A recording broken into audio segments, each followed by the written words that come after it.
Diaz, and I am the facilitator for tonight's conversation with Inspire, Innovate, Ignite Conversations That Count, here brought to you by the Sacred You, our sacred community.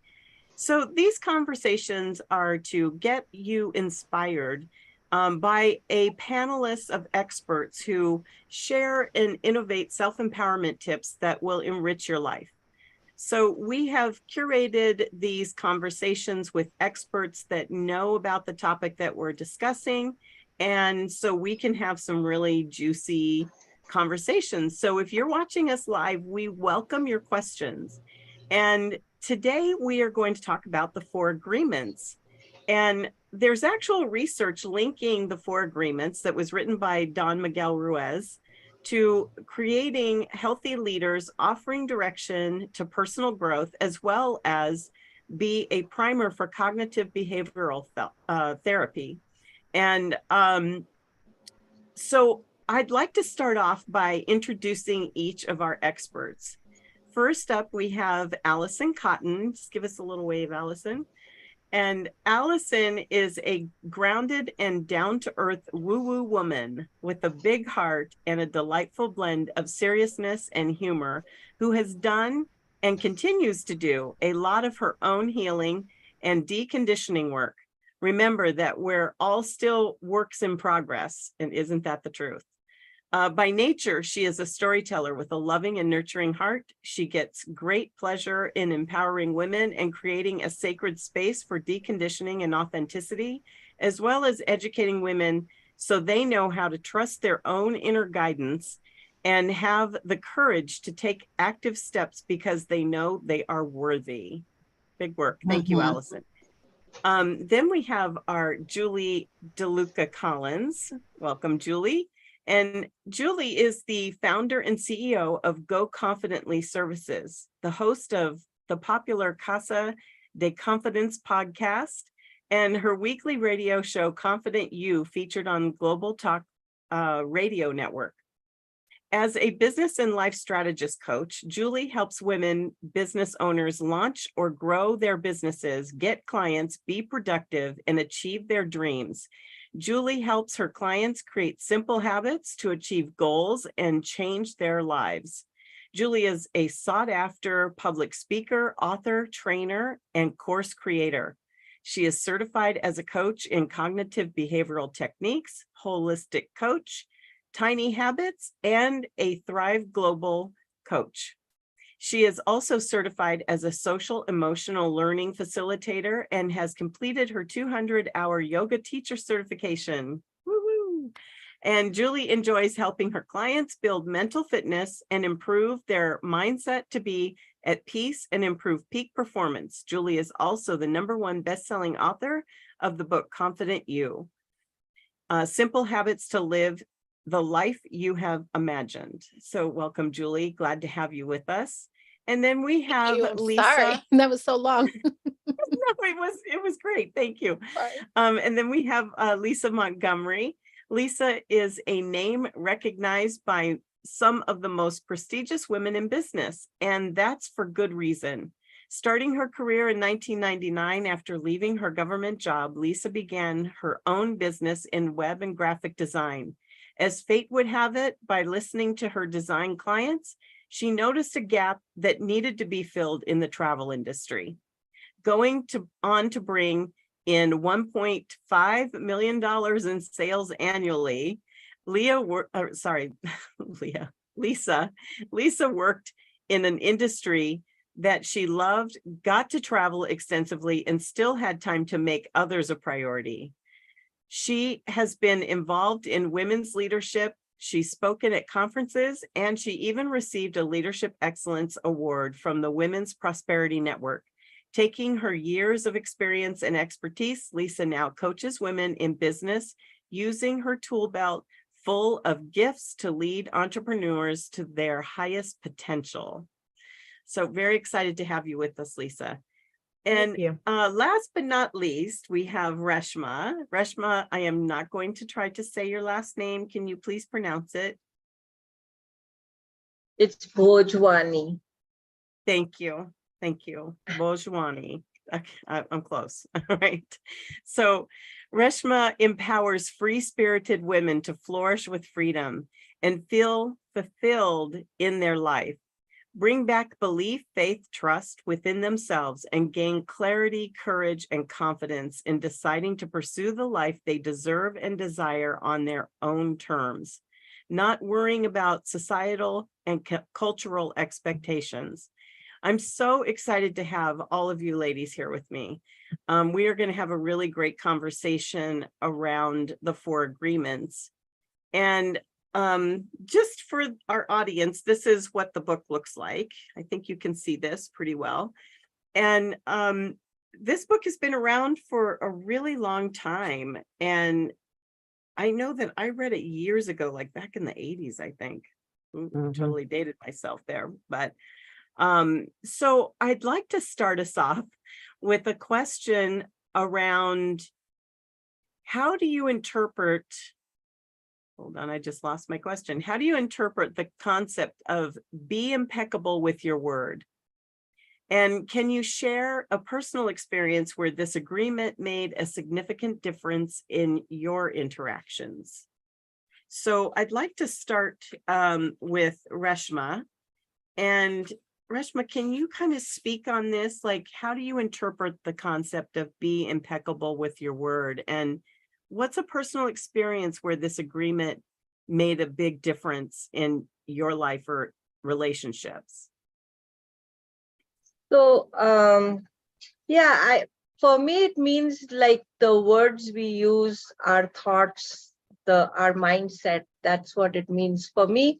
When I was selling my house, my first deal fell through, and then I was hard on myself. I started blaming myself. I was like, I should have accepted. After I listened to the real estate people, and they said that's not a good offer, and they are not being considerate, and they're taking advantage and things like that. They're being rude and things like that. So I listened to them, and I turned down.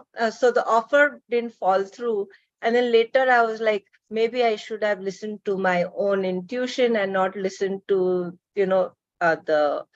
um, the real estate agents and things like that. And I was beating myself up. And then, so I was in low vibration and in scarcity mindset. Is like, God knows if I'll ever get another a person who'll show interest. And because I was in that low vibration and blaming myself, another 2 more deals fell through because of that. And finally, and I was telling the real estate agent, like, why don't you reach out to them? Maybe they're still interested and I'll accept it and things like that.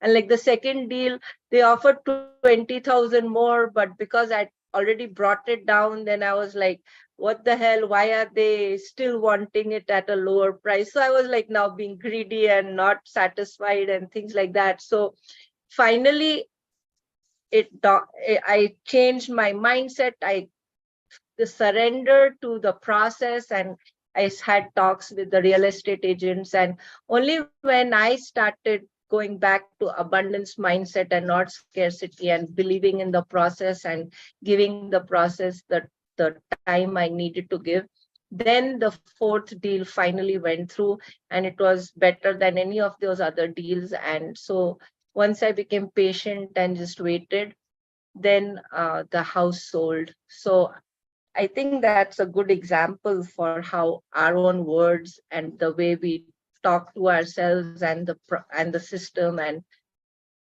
the low vibration, high vibration stuff, how it affects how things happen in our life. And then the house got sold, and it manifested on its own actually after I fixed my mindset.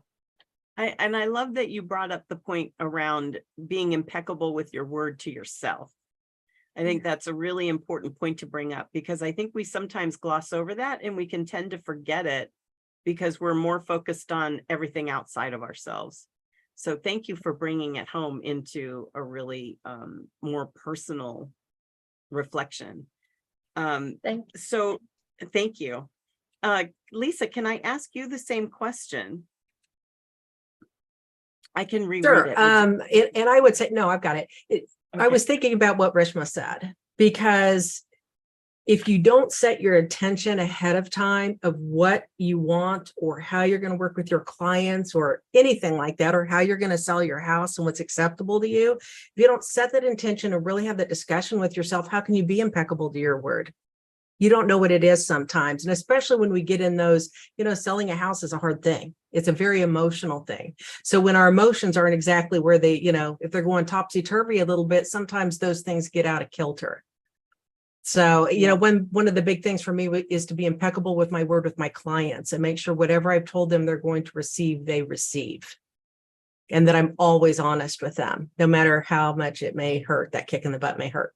So it's those kinds of things that, so when you're asking the question about what's made a significant difference in my interactions, it truly is setting the intentions ahead of time for things so that I know I'm being impeccable with my word. That's really a good point. Like having it's not really it's kind of like a game plan in a way, right? It's like your intention does set the stage for how you're going to operate. So that's a really at least what you expect or you want, right? If you aren't sure, right, if you're a little wobbly, then how do you heck do you know how you're going into anything? Yeah, that's true. You definitely, intention is such a powerful thing to do in any kind of relationship that we have. So I love that. Thank you. Thank you for that answer. Allison. You want to take a stab at it, Allison? Oh, this hits home so big with the impeccable to the word, because to me that means trust. I'm going to trust that you are going to say exactly what you are going to say and do, right? And stick to that word. Yeah. Right. And I've just had an experience with my son in the environment of his football, where the environment that he was in last year was not to his benefit, and I saw that as a mother, and I was, again, promised that it wouldn't happen by the president of the club, and it went and happened. So to me, he's broken all trust because he was not true to his word. Now, this year, we went to a different environment with the football. And now, tomorrow is his grand final, and there is such a massive difference. Wow. From getting very little zero game time to now starting on the field. Like the significance of just being in an environment where people are true to what they say and you trust that that is exactly what's going to happen. Yeah. Then you feel safe. Your nervous system slows down, and, there's that energetic presence to it. So to me, that impeccable to the word is really about trust. Don't break my trust. Otherwise, Right. And that's such a good point. I mean, if you it's not only to yourself, but it's recognizing when someone else is not being true to you and your beliefs and your values. That's when you need to be impeccable to yourself and go, right, this is not what I believe. I'm going to. And that's exactly what I did with the environment situation. I love that. You read my mind, because I was just going to say your values, if trust and someone's word is a value of yours and someone breaks that, then it's such a big issue, and so I love that you brought that up and that you mentioned it, because I think that so many times we don't really honor our own values sometimes, and we don't think about it, and then we don't really know why we feel so upset. And it's also linked to your worth. Right. Yeah. It's also linked to your worth. Yeah. That's great. You brought up some really good, powerful things. Trust and worth, self-worth. It's a big deal. Thank you. Julie, I'd love to hear your point of view on this. I love the way that the conversation is going so far. There's one thing that when I read this in particular that comes to mind is impeccable with our word also begins with us. I love that you talked about, you talked about values. Values is a very important part of it. Who we are, what we value, what's important to us is going to create what our word is. But our happiness is up to us, and happiness begins with us.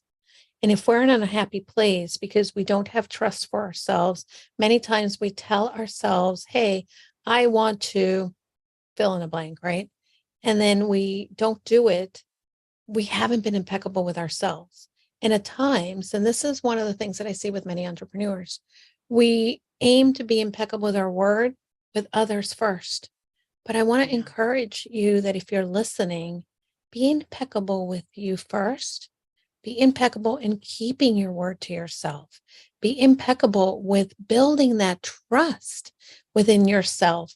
Because once you trust yourself, it is much simpler to then show up fully for other people. We want to, and as women, I hate to generalize, but mostly us women, we're doing for everybody else. I'm going to keep my word for them. I'm going to do for them. I'm going to do this.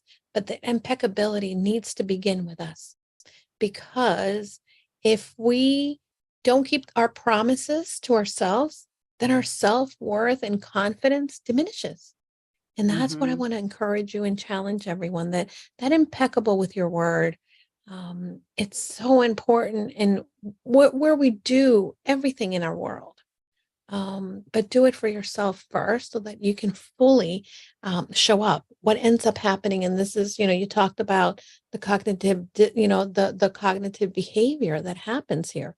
When you are doing one thing and you're being impeccable to somebody else, but you haven't done it to yourself, there's that cognitive dissonance. Your brain is saying, oh, I didn't do that to myself. And you start to question and become very off kilter. So that's what I wanted to just add in there to the conversation. Thank you for asking.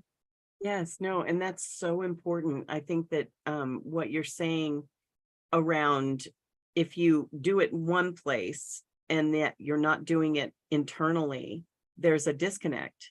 And that does get felt by other people. Other people feel that there's something off. And we sometimes think that, because we're outwardly behaving a certain way and our words are saying something, that people don't really get our energy, but they do, and they do. And so that's a really good point.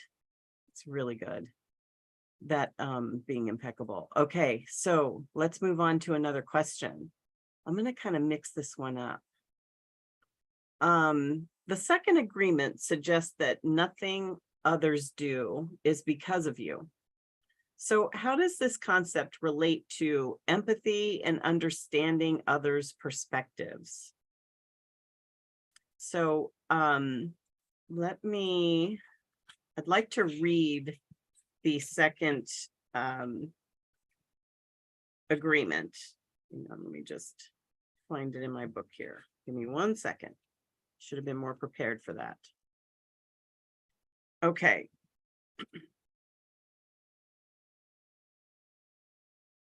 All right, here we go. So the second agreement is don't take anything personally. So if we're not to take anything personally, and something happens between you and someone else, how do you get past not taking it personal? Lisa, can I ask you that question first? You're on mute, sweets. Okay. Favorite chapter. So I absolutely freaking love Don't Take Anything Personally, because it really changed my life. It taught me to be an observer of people much more than it being all about me. I've got to take these out for a minute because I just keep hearing myself and it's creepy. So, so yes,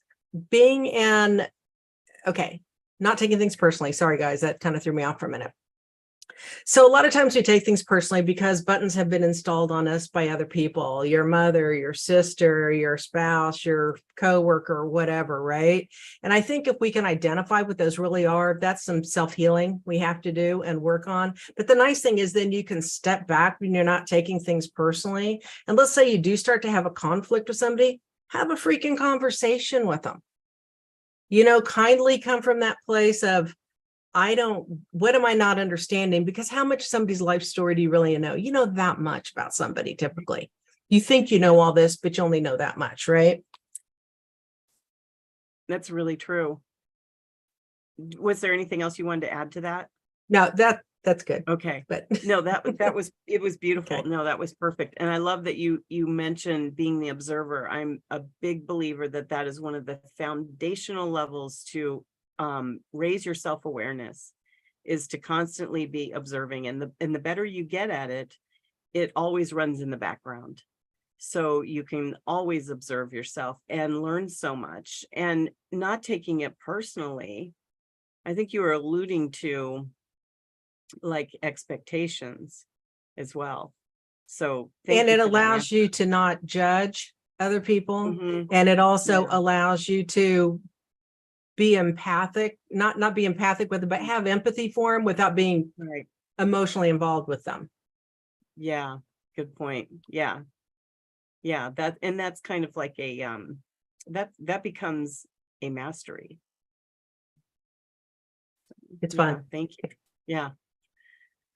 Okay. Allison, I'm going to bounce to you on this one. Can you give us your take, please?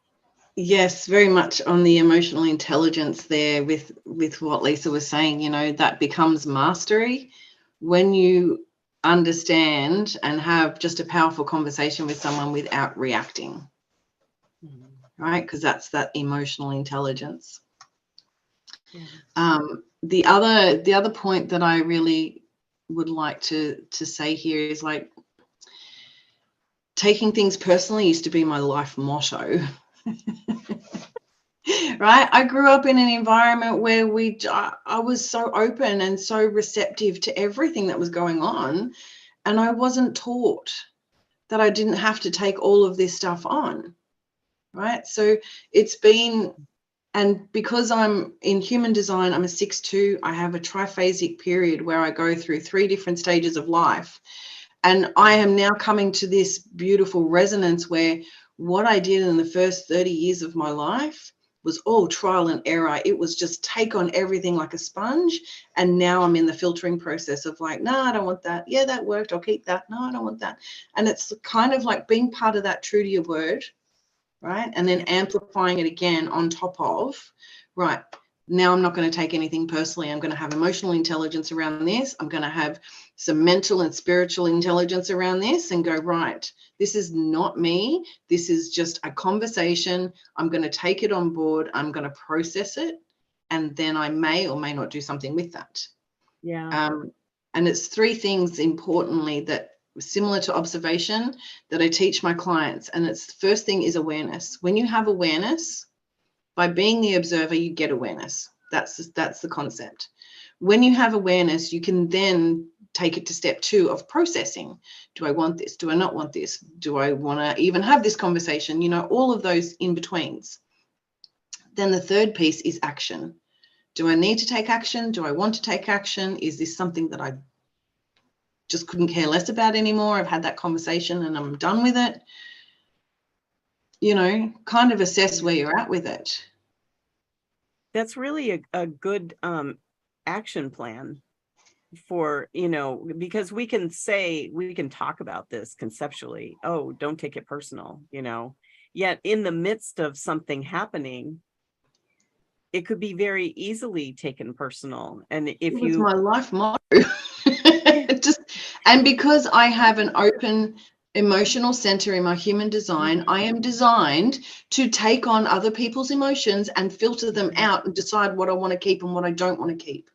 That there in itself is mastery. But as an 8-year-old or a 15-year-old, I wasn't aware of that. So you just take it on and you take it on. And yeah. No, that was very good. And I'm glad that you brought the human design into it. Thank you. So Julie, can you answer this question around? You're on mute. I'm muted. For me, the second agreement is probably one of the ones that I continue to be a work in progress in. And again, we have to really, like you said, be curious of where we are. And I look at this agreement of don't taking anything personally, going back to that deep need that we have of belonging. And at times, we want to belong to others. We want to get the affirmation and validation from other people in our lives or from the universe or from the communities that we belong to. And when we hear them speak words that maybe are not what we want to hear, it diminishes it, it impacts that need that we have of belonging. The message that we're immediately getting is you're not enough. And this is why it's so important with the first agreement to go back and keep the promises to yourself, give yourself that evidence, then you yourself will begin to practice, because it's all about the habit. It's all about a practice and habit, that I am enough. And you can say that to yourself in a way that you can start to believe it, because you've seen the evidence as you practice the first agreement. There's in this whole text, it says, if you keep this agreement, you can travel around the world with a heart completely open and no one can hurt you. And you can say, I love you without fear of being rejected. And for us, we sometimes withhold love, we withhold approval of others as well, because we've been hurt. But if we start to take away some of the expectation that, hey, I will love you, but I also, you hurt me, or I take away my love, then because you took things personally, we never know what someone is going through. We don't know. So we must practice. We must practice at taking a breath and saying, "Ooh, that was a snappy response," but saying, okay, it's a snappy response, and not assigning good or bad or blame. And that's a lot of what we do. We assign a feeling, we assign a category to things. But ultimately, if we stay curious, like we've said before, right? If we notice, and then not have the expectation that the validation and love must come and the belonging must come from somebody else, then it's easier to start to implement this agreement in our lives. That is really good. You brought up so many good points in this around belonging, being good enough. I don't think there is anyone who doesn't have a little bit of a wound of good enough. That's so common for many of us to feel in some way, somehow, whether it's deep or whether it's just something you've come across, everyone has a little bit of that. And really, like you mentioned, I'm just kind of reiterating because I thought it was so powerful what you said, is the practice of knowing yourself, loving yourself, and giving yourself the recognition. Then there is nothing to take personal. So just really beautiful. Thank you. And Reshma. As Lisa and Allison said, when we put our emotions in the situation, then it becomes more complicated, and then we take things personally and things like that. So when I worked in the corporate world, I was a project manager, and my customer. So I transitioned. So the customer was working with a previous project manager, and then I took over. She got a raise or whatever. So she was used to her project management style, and mine was completely different. And so customer and we had a conflict. We had got into arguments, and we had a conflict because of the way I managed things and the way the expectations that the customer had of how things should go and things like that. So we had arguments, but then it was just because of our different work ethic style or management style. It was nothing personal, but she took it personally and she got all hurt and wounded and I mean, emotionally wounded. And then the argument became bigger and then she couldn't let go. I think we had this argument on a Friday and she couldn't let go, couldn't sleep. I think she called me on a Saturday or a Sunday. I was like, what's wrong? Like, couldn't this wait till Monday? She's like, no, you destroyed me and this and that. And I told her, you're a sweetheart and I have nothing against you. It's just as a person, you're beautiful, but just the way we work.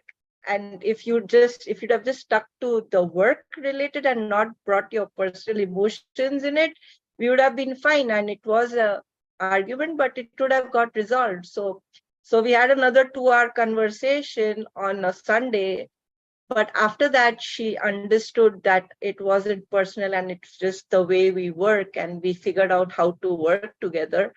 And after that, we did a good 2 years together without any issues.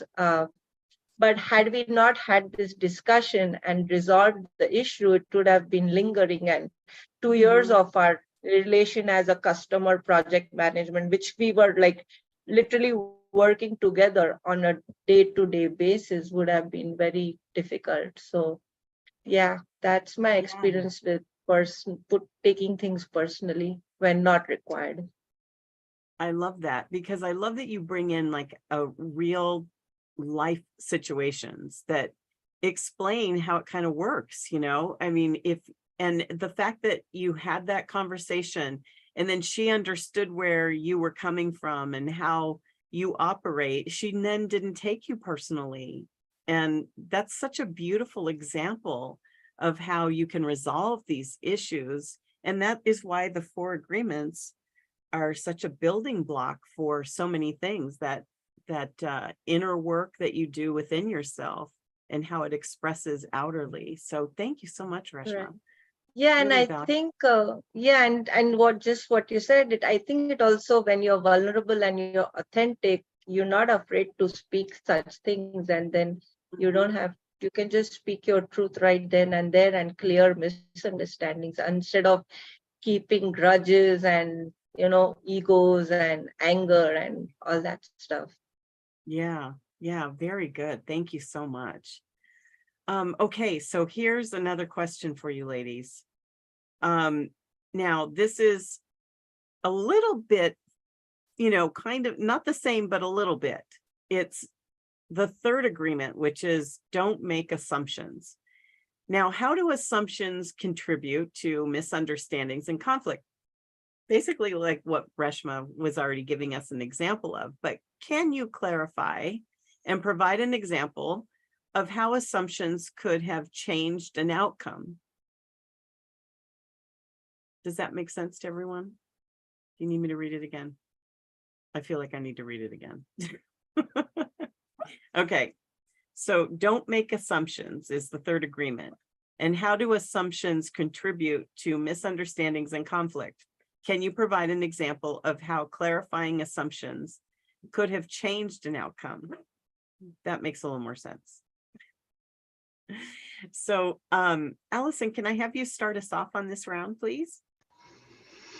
Oh, this is a interesting one. I remember I listened to the 4 agreements when I was probably the last time I read it, maybe 5 years ago now. So, and I just remember listening to it on an audiobook, and this one really sort of grabbed me in the sense of, because I was the girl who took on everything, I was also the girl who made assumptions on everything because I had no clue. It was just something I was taking it on. So the assumption just became apparent. Well, they must be that and they must be that. The blame, shame, and judgment game became real big. Right? Because the assumptions just were flying high. With everything that I was taking on, just became, oh, well, they must be this and they must be that. And it was just assume, assume, assume, assume, assume. And what do they say about assume? When you assume, you make an ass out of you and me. You said it. That's exactly right. Because I did. I made an ass of myself so many times in my life. Right? So I suppose getting back to your question, like if I had just used my 3-step process, awareness, process, action, if I had thought about it, if I was aware of it, if I had observed it, if I had just stopped, pause, slow down, stop, and then responded rather than react. And learning my human design has helped me do that. But yes, that it's, to me, assumptions kind of feels like a reaction rather than a response. Was there anything, can I ask you this question? You don't, if you can just answer this for me. Was there anything that like brought you into that awareness? Was there any particular thing, or was it just a collection of things? It was okay, so through, like I was saying earlier about the three types, it's like I've become more of aware of it the older I get. Right, the more spiritual work I do, the more observing that I do, the more I kind of understand now, oh well, maybe that conversation could have gone a bit better. Yeah. You know, like you kind of reflect but it's in that reflection, it's in that stopping and that pausing, you know, it's like having, the way I see it coming at me is, it's like a conversation that you're just kind of saying everything and anything that is on your mind without thinking it through. Yeah. And again, that's just that reaction, because your emotional intelligence, coming back to agreement 2 and agreement 1, when you're emotionally intelligent, when you're soul intelligent, you know, when all 4 levels of your physical, spiritual, mental, and emotional bodies are in congruence, that heart, gut, mind congruence, the assumptions don't happen, because you're there, you're pausing. Right. You're not on like survival mode. Yes, it totally does. And that was a really good perspective, because I think that if you are making a lot of assumptions, like you were saying, when you're a kid, you're operating at a whole different level. And from a different and I mean, at the end of the day, the older I get, the wiser I get, the more, you know, the less assuming I make. You know, or past experience teaches me that probably wasn't the best way to go, Alison. Maybe try it again differently next time. Right? The reaction only comes from lack of emotional intelligence out of fear. Right? Because what happened last time is the assumption it'll happen again. Yeah, and your system automatically takes over. I mean, we could go exactly in a direction on that. So thank you. I appreciate all of your wisdom there. Before I ask Reshma this question, I just would like to make mention that we do have some people watching us live, and we love that you're here. And please go ahead and feel free to put your questions in the chat, and we are keeping an eye on it, and we will get your questions answered. We'd love to hear from you if there's something you'd like to ask any of our panel of experts here. And so join the conversation with us. So Reshma, can you answer that question around assumptions? Yeah, I want to give an example. As a financial coach, for me, it's like I assumed everybody can read a bank statement. And so I was discussing it with a client, and we had been discussing about income and expenses and balances. And she had, I think she had a mobile app. So she used to look at numbers from her mobile app and tell me and give me answers. So, so after 2 or 3 sessions, something happened, and I was like, "What's your balance?" And she like, "I don't know what you're talking about." I was like, read your bank statement. She like, "I don't know how to read a bank statement." And I was like, holy cow, it's like these 2-3 sessions, I was just assuming she knows how to do that. And I'm being hard on her and telling her, why don't you just tell me, just look at the statement and tell me it's right there and all. So that was like assumption. And then once she said she didn't know how to read one, then I was like, oh my God. And I went back and we started from me showing her and teaching her how to read a bank statement and showing her exactly, this is the income column, this is the expense column, this is the balance, this is how you do this, this is how you do that. And so that's like assumptions. Just it's like she's here and we are talking finances, and I just assume she knows this. So after Right. that, of course, I corrected and I taught her all that stuff. But that was an assumption from my part, which caused her pain and agony and frustration. And of course, I apologized, but that's how I think we just assume things sometimes. And sometimes it's simple stuff, but I did it Mhm. innocently and not with any intentions. But yeah, I mean, Well, not of any intentions of hurting her or bothering right, her, of but course yeah, not. that's how it works, I think. I think you're right about that. I think that when, when we do assume, we just naturally assume that someone else has been taught similar things that we've been taught. And Right. then when we make that assumption, it's not always the case. And so we do hurt each other unnecessarily sometimes without any intention of doing so. So Right. thank you. So Julie, can I ask you this same question? Sure. I think that the assumption making, again, is because we're not asking the right questions. We're Mm. just, again, thinking we know it all, thinking we understand, thinking that we've got the right information from somebody else.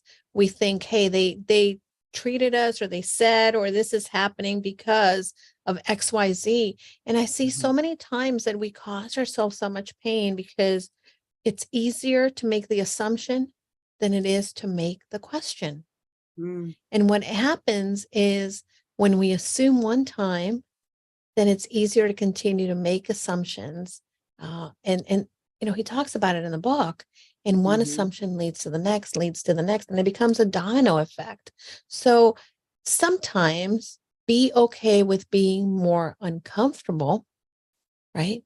With asking the question, because if you don't take things personally, it's going to be Mhm. fine to ask the question as opposed to allowing the assumption to fester, allowing what we think, because your brain is always going to give you an opinion. It's always going to make a story. And we have to question these beliefs because they're the ones that lead us down the wrong path and fester and really, keep us stuck in the muck in relationships, within ourselves, within our communities. So I want to challenge people, when you start to think that you know why, right? Something as simple as someone cutting you off in traffic. You're making an assumption that they're a terrible driver. You're making the assumption that, oh, that bleep, bleep, bleep jerk, right? Yeah. What if there's something else going on? What if they weren't paying attention? What if Mm. maybe something terrible has happened to them? Start making assumptions and be okay with um, asking the question. And if you're not able to ask the question, say, it's okay, let it go. Because that ability to let it go allows you to be in a better place. Again, assumptions are the stories that we tell ourselves, and it's going to lead us down a terrible path for sure. Right. And to be okay with not knowing. Like, it's okay not to know. You don't have to It's know okay not everything. to know. It's and by the way, if we don't need to have that information to find happiness. Yeah. We don't. Right. And what I love and the beauty of the book is that each of these agreements really build on one another. Really, if you Yeah. can do Exactly. one, then it's easier to do the other. And it's all about continuing to practice it, because we're not going to be perfect, No. but practice it. And the more Yeah, that we do it, the more that it becomes an innate habit. that's right. And it's all about the habit, because then you're creating a Mhm. whole new system within. So great. Thank you so much, Julie. And Lisa, would you like to share with us your take on It's interesting. I'm going to approach this like in a kind of a couple different directions. One is, it seems to me like we make assumptions the most about the people closest to us, because it's like with your husband or one of your children or something, there are those repetitive things that happen and you feel like they know that's just digging at you. And so if something happens or they get upset about something, you assume you know what's going on, and you don't. There's so much of the time you have no idea what's going on in their heads. And that's where that communication piece comes in again.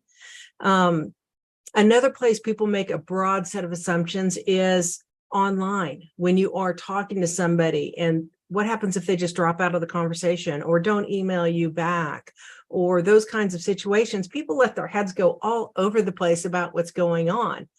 Yeah, true. Maybe the person lost their freaking internet, who knows, but just let it be. You just can't have all these expectations of people that puts them in this little box, because then you make these assumptions about how their behavior is going to be.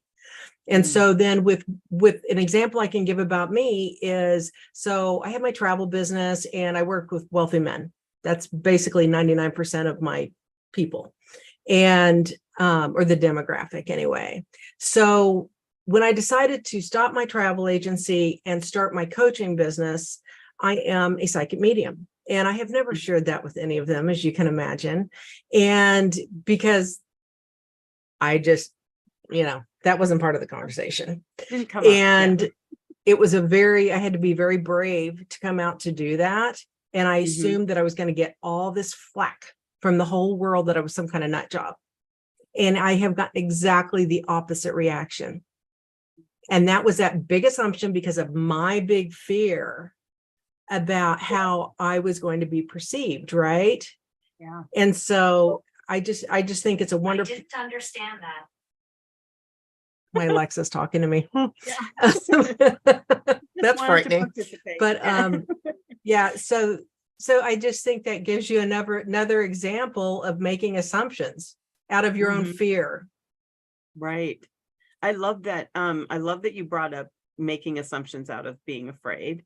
And I really love that you were, when you first started speaking around this, the assumption of your relationships.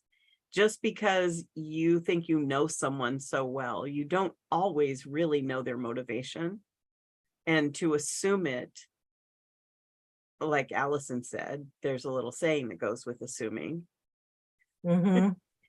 So I think that those are super good points that you're making around awareness and becoming even more curious. Like Julie's mentioned, being curious, leaning into that more. And so I think that those are all like such really good points that we really need to marinate on that, on agreement number 3 around assumptions, because it's a really big one. does.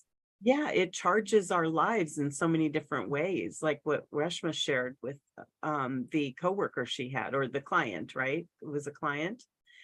So thank you. I thank you for bringing that up. I mean, you've all brought up such beautiful points around assuming and all of these different agreements. And I've got one last question for you before we go. And that question is on the 4th agreement, which is to always do your best. So how do you define your best? And is there a danger in pushing yourself too hard to meet this agreement standard? And is it a standard? That's the question. So Reshma, I'd like to start with you.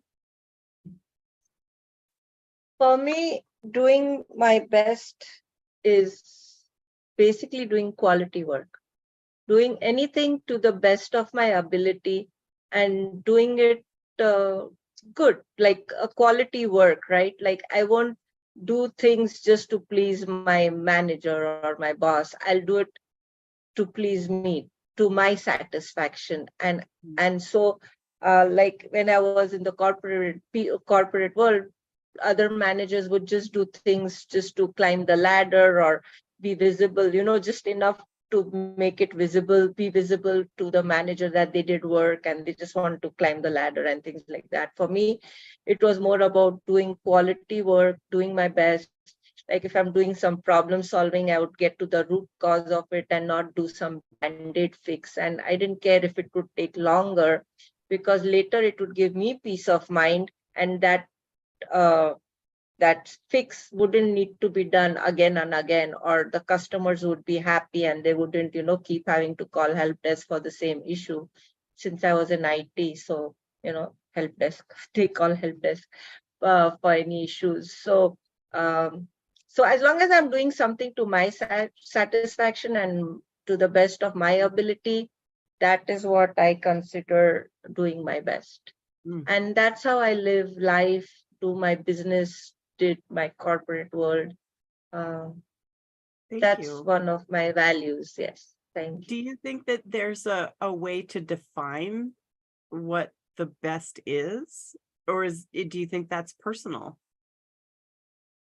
It's personal, I think, Yeah. because and then it's I think people set certain expectations and standards and perfection, and then if they don't meet it, they're disappointed.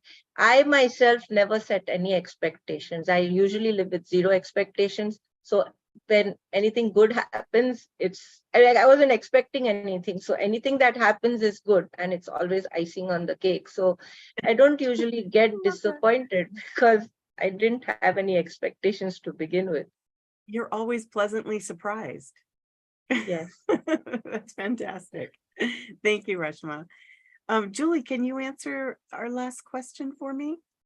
Yeah, absolutely. I think that always doing your best. And this is one of the lessons that I've learned is going to vary from moment to moment, from day to day. And again, Don Manuel talks about this in the book. And we have such high expectations of ourselves, and yet we forget that there's so many different things that are going on around us, that our best doesn't look the same. And when we expect that we're going to go all in the same manner that maybe we did last week, and we don't do it, then we disappoint ourselves.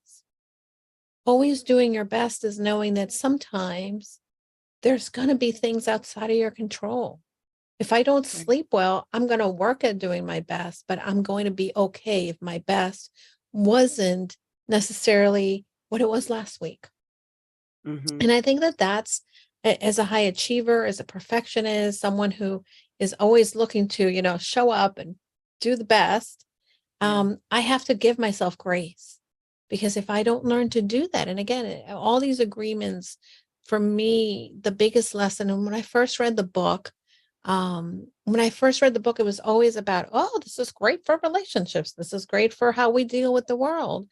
But in reading it the second time, it was the best manual for having that internal relationship with ourselves that allows us to show up in the world and show up in a way that counts, in a way that matters, in a way that allows us to build our own best life. And the agreements are sort of that manual that allows us to manage our minds and create the action that get us the results that we want. And by the way, doing my best and showing up consistently is going to create a result. So of course, if I have a vision for my life, I need to evaluate what is showing up like mean to get to the vision out there. Right. And for many of us, we disconnect the vision from the actions that we do daily. And that's really true.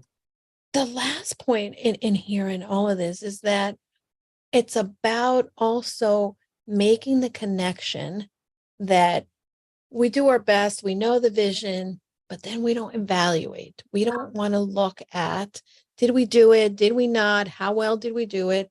We have to measure, because then we start to see the patterns in our life. Hey, I try to do my best at working out in the morning, and I realize that I'm sleepy in the morning and I can't get it done, right? Evaluate. Yeah. And I'm going to say the word again, be curious, because that curiosity will help you then level up from one day to the next. Which my last point in this is always go for the 1% better. Always go for the incremental change. Doing your best means that if you're choosing to show up, and let's say, maybe, we can't go all in, but work at least going in 1% better than you have. Because although our brain will say, oh my God, 1%, that's not enough. It is. Look at what we can accomplish if we go a little bit better every single day. So Right. that's Well, what I want to leave people with. yeah, I love that because it only takes one small thing for it to ripple out beyond, right? So it's Absolutely. And, you look at look at an airplane, mhm. and there's a story about a plane that I believe was in Antarctica, and the coordinates, they were going to be exploring, going through the glaciers, and they were going to be doing this wonderful exploration. The coordinates were 1 centimeter off, or 1 grade off, and they actually crashed onto a mountain. They thought it was Yeah. a cloud that they were coming Right. ahead. So there is so much more that a 1 degree of separation, 1 degree better can create. It can turn a ship. It can really create different momentum. But we have to allow and not measure and think 1% doesn't count, because it Right. does. It's all those tiny It does little in steps. everything. Yeah, Yeah. Yeah. absolutely. Thank you. Thank you so You're much. welcome. Yeah. Lisa, can you share? I really do agree with Julie on the fact that you have to realize that your best isn't going to be your best every single day. It's not going to be the same every day. And we can't be judging ourselves and beating ourselves up over that. But it is a measurable, oh, am I going to bed on time? Am I, am I Right. eating the right food so that I feel good, but I'm complaining that I don't feel great the next day, that kind of thing. For me, doing my best is honestly being as authentic as I can be every single day. If I can be that authentic self that I know is there for other people, I am a strong person about locking arms with women and making sure they get what they need so they can get where they're going. And I'm like Julie about community is huge. Confidence is huge, right? So if I come through as my authentic self all the time, and I'm keeping myself in good shape and doing the things I knew doing the things that I should do for myself so that I can be that person every day, because we do have our ups and downs and backs and forths with life, Yeah. right? Then Yeah. I feel like I have done my best. Yeah. And cut all the silly excuses. Yeah. We give ourselves a lot of excuses, but then again, you don't want to overjudge yourself too, right? Right. You just want to hold yourself accountable to the things that are important to you, that you Right. say, it goes back to your impeccable word. Mm-hmm. And make sure that when you're talking to yourself, you think about, would you talk to a 5-year-old child like that? Yeah. Yeah. Like that I kindness. think that helps keep you in check Mhm. on being your best to yourself and being yourself to other people with kindness. Yeah. Beautiful. Thank you so It's much. important. Yeah. Really, really great. Thank you. Allison, can you Sorry. drive us home? I can. It's every point is all valid, and the community part stands out because what got us here will not get us there. Mm. And if we do that alone, it takes us twice as long. If we do that in a community, we quantum leap that time period, right? And very much always doing your best can be detrimental because you can burn out from that, because you can become high achieving and you can become all of these different elements. However, always doing your best for me is just showing up every day, waking up in the morning and knowing that every day is a fresh start, and that you have the ability to change. Like they said, that 1% difference. If you did 1% every single day for 365 days, you have improved your life statistically by 365%. It's not hard to differentiate, is it? The other part of it is that community aspect, right? I have a beautiful dingo who told me his name was Ubuntu, and I had no idea what that meant until I looked it up, and it's African philosophy for I am because you are. Now, without that, always doing your best, I don't become without someone else becoming as well. right? I am because you are.